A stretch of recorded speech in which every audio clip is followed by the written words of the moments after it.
Bonjour à tous, bienvenue au FIAA, au Fonds international d'art actuel, pour ce nouvel épisode de Secrets d'entrepreneur. Le FIAA est situé au cœur de la visitation, au centre-ville du Mans. Aujourd'hui, j'ai la chance d'accueillir Franco Arfuso, le fondateur d'ADG Software Engineering.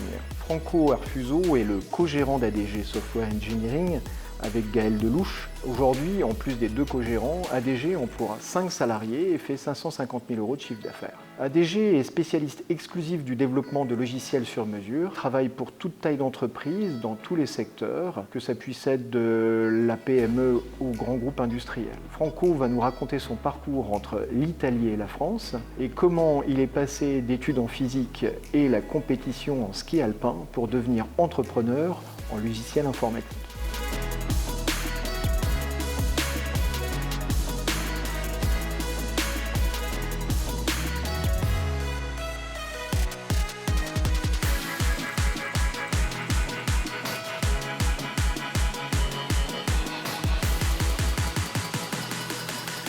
La première question que j'ai envie de te poser, c'est qu'est-ce qui s'est passé avant que tu décides de te lancer dans l'entrepreneuriat, ton parcours? Beaucoup de choses. Je suis allé à l'université, j'avais pris une direction physique par passion. Entre-temps, pendant l'université, j'ai découvert l'informatique, fin des années 80, début des années 90. Et là, j'ai tout de suite dévié vers l'informatique. Donc, je suis devenu, grâce à ça, analyste programmeur. Donc j'ai travaillé en Italie pendant presque une dizaine d'années en tant qu'analyste programmeur. Après, je suis venu en France. J'ai continué à travailler en tant qu'analyste programmeur. Et en 2011, en suivant l'instinct qui me disait « ouvre ta propre boîte », je me suis lancé avec mon associé actuel et nous avons ouvert ADG Software Engineering. Qu'est-ce qui t'a donné cette envie de monter ton entreprise plutôt que de rester dans un groupe où tu aurais pu apprendre d'autres choses? Le goût du challenge, naturellement, qui doit être présent, mais surtout le fait d'avoir l'intime conviction qu'on pouvait apporter quelque chose, qu'on pouvait apporter à nous et à nos clients quelque chose. Donc moi, je travaillais en plus pour une SS2I dans la région parisienne, donc qui avait son marché dans la région parisienne. Et j'étais persuadé, j'étais convaincu qu'on pouvait apporter partout en France, comme c'est le cas aujourd'hui, une expertise de la PME, PMI jusqu'à l'industrie par rapport à ce qu'est notre activité, c'est-à-dire la création de logiciels sur mesure. Alors comment ça se passe entre le moment où tu prends la décision et tu démarres? Ça fait ça en fait, ça fait ça, parce que ça passe par des périodes d'exaltation et des périodes de doute. C'est tout à fait normal d'ailleurs. En ayant la conviction de la bonté de l'idée, il faut essayer, il faut avoir un petit peu l'esprit anglo-saxon sur lequel il n'y a pas d'échec, mais il y a des essais, il y aura le bon essai. Nous avons eu la chance de pouvoir réaliser l'essai dans les meilleures conditions d'ailleurs, grâce aussi à l'environnement que nous avons trouvé au Mans. Avoir après le courage d'y aller naturellement, mais en ayant la conviction que les choses peuvent marcher. Dans ta philosophie, il n'y a pas d'échec, il n'y a que des apprentissages. Exactement. Et puis en fait, petit à petit, l'entreprise s'est construite, s'est épanouie pour la réussite que tu connais aujourd'hui. Comment ça se passe? Tu décides de créer la boîte, tu avais des fonds personnels, tu avais une expérience dans l'entrepreneuriat. Comment tu t'es débrouillé? Je suis descendant d'une famille d'entrepreneurs, effectivement, donc je connaissais de très loin l'environnement dans lequel évoluait mon père. Ils étaient dans quel domaine? Plutôt dans le domaine des TP, donc travaux publics, routes, etc., bâtiments. J'avais une petite vision de la chose. C'est surtout le fait qu'à un moment donné, on se donne d'autres objectifs, outre l'objectif d'être à la pointe technologique dans ce qu'on fait. Je pense que j'étais plutôt bien arrivé. Et donc là, c'était effectivement trouver un nouveau challenge qui était celui de faire les choses pour nous et pour effectivement ouvrir une société qui puisse proposer ses services au-delà de la région parisienne, comme c'était le cas à l'époque. Et là, donc, tu vas voir un banquier, tu leur dis j'ai besoin de temps. Comment ça se passe? Il faut avant tout, naturellement, construire l'idée. Nous avons la chance, et moi et mon associé, d'être tous les deux analystes programmeurs à la base. Donc, nous savons manipuler de l'information pour pouvoir la réorganiser. Nous avons créé le projet, nous l'avons décrit avec l'aide en plus vraiment de beaucoup de personnes autour de nous, le cabinet comptable, l'avocat, les différentes associations qui nous ont permis vraiment de structurer le projet, de lui donner une forme correcte. Et à partir de là, après, les choses s'enchaînent je dirais avec une certaine naturalité. Alors dans les associations, il y avait Initiative Sarthe. Naturellement. Et tu as été donc accompagné, marrainé par quelqu'un... Par Valérie Pellate, que je ne l'arrêterai jamais de remercier pour son marrainage, parce qu'elle nous a vraiment donné des informations très précieuses. Tous les acteurs en réalité derrière Carrefour Entreprise Sarthe à l'époque, qui est devenu Initiative Sarthe, donc M. Boutier, Virginie, Thomas, plein de gens que nous avons rencontrés, des gens qui nous ont donné vraiment beaucoup d'aide et beaucoup d'informations pour faire de façon que la société soit pérenne, voilà, qui était le but à la base. Garantir la pérennité de l'entreprise. Garantir la pérennité de l'entreprise. Alors, quelles sont les compétences, selon toi, que tu as déployées au travers de cette expérience entrepreneuriale? D'un côté, c'était relativement facile pour nous parce qu'on évoluait dans un domaine qu'on connaissait très bien, qui était le domaine de l'analyse, de la création de logiciels sur mesure, etc. Et de l'autre côté, par contre, il a fallu vraiment apprendre presque de zéro la vie entrepreneuriale, c'est-à-dire la gestion d'une société. Je dois dire que mon associé est très doué pour le volet administratif. Moi, je suis plutôt du côté commercial, donc on avait vraiment des compétences qui complétaient bien l'équipe. Et à partir de là, effectivement, il a fallu apprendre.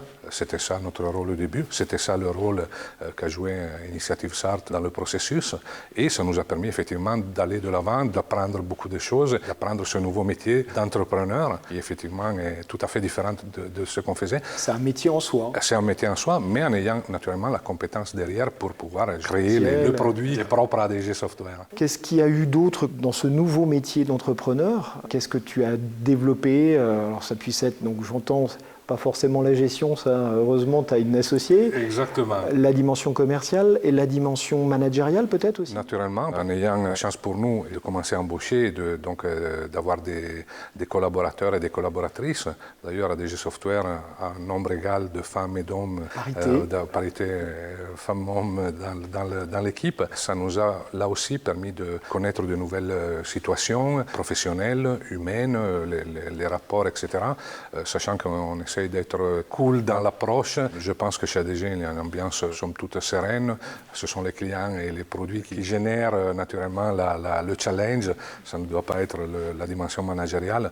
On arrive à gérer, je pense, assez bien ce côté-là aussi. J'entendais aussi tout à l'heure quand je t'ai accueilli, on échangeait et tu disais qu'une des compétences aussi que tu as probablement développées, c'est ta capacité à anticiper les sauts technologiques. C'est la base dans notre métier. Moi, j'ai vu l'évolution, comme je te le disais, depuis les années 90 jusqu'à aujourd'hui, début des années 90, ça a toujours été une accélération en fait. Et aujourd'hui, les choses changent à une telle vitesse qu'il faut être vraiment toujours à l'affût de la nouveauté qui sort, être informé. Ça ne veut pas dire qu'une nouvelle technologie s'imposera sur le marché, mais il faut la connaître au cas où, en veille permanente. Et que ce soit nous, que ce soit nos équipes, nos collaborateurs et collaboratrices, il faut vraiment toujours être prêt à apprendre de nouvelles choses. Et aujourd'hui, avec l'accélération qu'on a connue, c'est vraiment beaucoup plus fréquent qu'il y a par exemple 10 ans. Les rythmes se sont accélérés. Sont accélérés énormément. Tes challenges actuels et ceux de l'entreprise, vous allez bientôt fêter les 10 ans d'ADG. Alors nous sommes un petit peu dans une optique particulière, et moi et mon associé en fait, nous n'avons jamais eu la volonté de créer une grosse structure, d'aller au-delà d'un certain nombre de collaborateurs. Ce qui nous motive aujourd'hui, c'est le fait qu'on continue quand même à faire le travail pour lequel nous avons étudié, pour lequel nous avons une passion, qui est la création de logiciels. Et pour ne pas perdre cette dimension, il faut rester dans une équipe restreinte. Donc ce n'est pas notre volonté d'aller au-delà d'un certain nombre de personnes. Par contre, le défi, ce n'est pas un manque d'ambition, c'est de toucher des clients qu'une petite structure comme la nôtre, en théorie, ne pourrait pas toucher. Et grâce à l'expertise que nous avons et les moyens que nous pouvons mettre en place, nous allons toucher des clients vraiment très importants. Sachant que pour nous, naturellement, de la PME, PMI ou de la TPE jusqu'au grand groupe, ils ont tous la même importance. Donc c'est toujours la même exigence de qualité de bout en bout. Le challenge, c'est de garder ce niveau d'expertise sans forcément croître. Tout à fait. Et il y aura une petite dimension de croissance naturellement qui sera naturelle, mais sans vouloir se projeter sur l'entreprise de 100 personnes. Voilà. Ce n'est pas l'objectif. Ce n'est pas l'objectif. C'est de faire ce qui nous plaît. Parmi les challenges aussi, c'est d'arriver à trouver cet équilibre. Après 10 ans d'expérience d'entrepreneurial, c'est comment j'arrive à me déconnecter. Donc tu as la particularité quand même d'avoir un parcours de sportif de haut niveau. Tu as fait de la compétition en ski alpin. Quand j'étais jeune, jusqu'à l'âge de 19 ans, donc je fais de la compétition et aujourd'hui j'essaie encore d'aller au ski. C'est difficile vu la situation géographique, mais j'essaie quand même d'aller au ski en faisant le touriste naturellement aujourd'hui. Mais effectivement, c'est une passion, ça a été une passion. J'ai fait beaucoup de sacrifices pour cette passion parce qu'il fallait gérer la vie scolaire et la vie sportive. C'était vraiment beaucoup d'entraînement. Donc il fallait faire la part des choses pour maintenir un niveau élevé des deux côtés. Et j'y arrivais. Donc voilà, c'est vraiment une passion qui m'est restée dedans. Et tu me disais que ça a été aussi quelque chose qui t'a appris à conserver la vitesse tout en étant très focalisé sur le geste technique. C'est un réflexe qui reste après parce qu'à force de s'entraîner, etc., on est vraiment imprégné d'une certaine philosophie qui est celle du ski, de faire les choses le plus vite possible, mais le mieux possible. Et on n'a pas droit à l'erreur parce qu'effectivement, voilà, on n'a pas droit à l'erreur parce que de toute façon, voilà, on perd du temps, etc. Donc ça reste quand même dedans et après on l'applique effectivement sans y réfléchir à beaucoup d'aspects de la vie. Et alors sachant qu'il y a le ski, il y a aussi, tu me disais, la dimension jardinage, une façon de se vider la tête. Oui. Je vis à la campagne, en dehors du Mans. C'est le moment privilégié quand j'arrive à avoir un week-end tranquille pour m'occuper de mon terrain, voilà. Mais sans trop de prétention, mais vraiment le fait d'être dehors dans la nature, couper l'herbe, tailler des arbres, sans prétention, mais voilà, vraiment avoir la possibilité de vider la tête, de ne pas penser à autre chose. Qu'est-ce que tu pourrais conseiller à des entrepreneurs en graines qui souhaiteraient se lancer dans cette aventure? Je pense par rapport au parcours que nous avons effectué, que nous avons vécu, c'est d'essayer de s'entourer des personnes qui peuvent donner le plus d'informations possible, dans tous les domaines, hein, dans le domaine de la gestion légale, etc. Donc vraiment, et il y a la possibilité de le faire de façon ici au Mans, avec les structures qui existent sur le territoire, il y a la possibilité de le faire de façon vraiment très efficace. Donc ça, c'est le premier conseil, c'est de savoir recueillir les informations et s'entourer de personnes qui peuvent donner ces informations. C'est très important après par la suite pour effectivement voir les choses dans un angle différent, avoir du support, c'est très important. On n'arrête jamais d'apprendre de toute façon, donc il faut être vraiment à l'affût de l'information. Autre conseil que tu pourrais donner? Être convaincu du projet, ne pas douter. Le fait d'avoir des doutes peut déséquilibrer les forces et donc il faut vraiment avoir la conviction que ça peut marcher. Il y a le moyen, comme je disais, de recueillir cette masse d'informations qui arrive, de l'organiser et de comprendre effectivement comment se positionner sur un marché, sur un territoire, etc. Donc avoir vraiment confiance en soi. Avoir confiance en soi, ce sera la phrase finale. Merci beaucoup Franco de ton partage d'expérience et longue vie à DG Software Engineering. Merci à toi.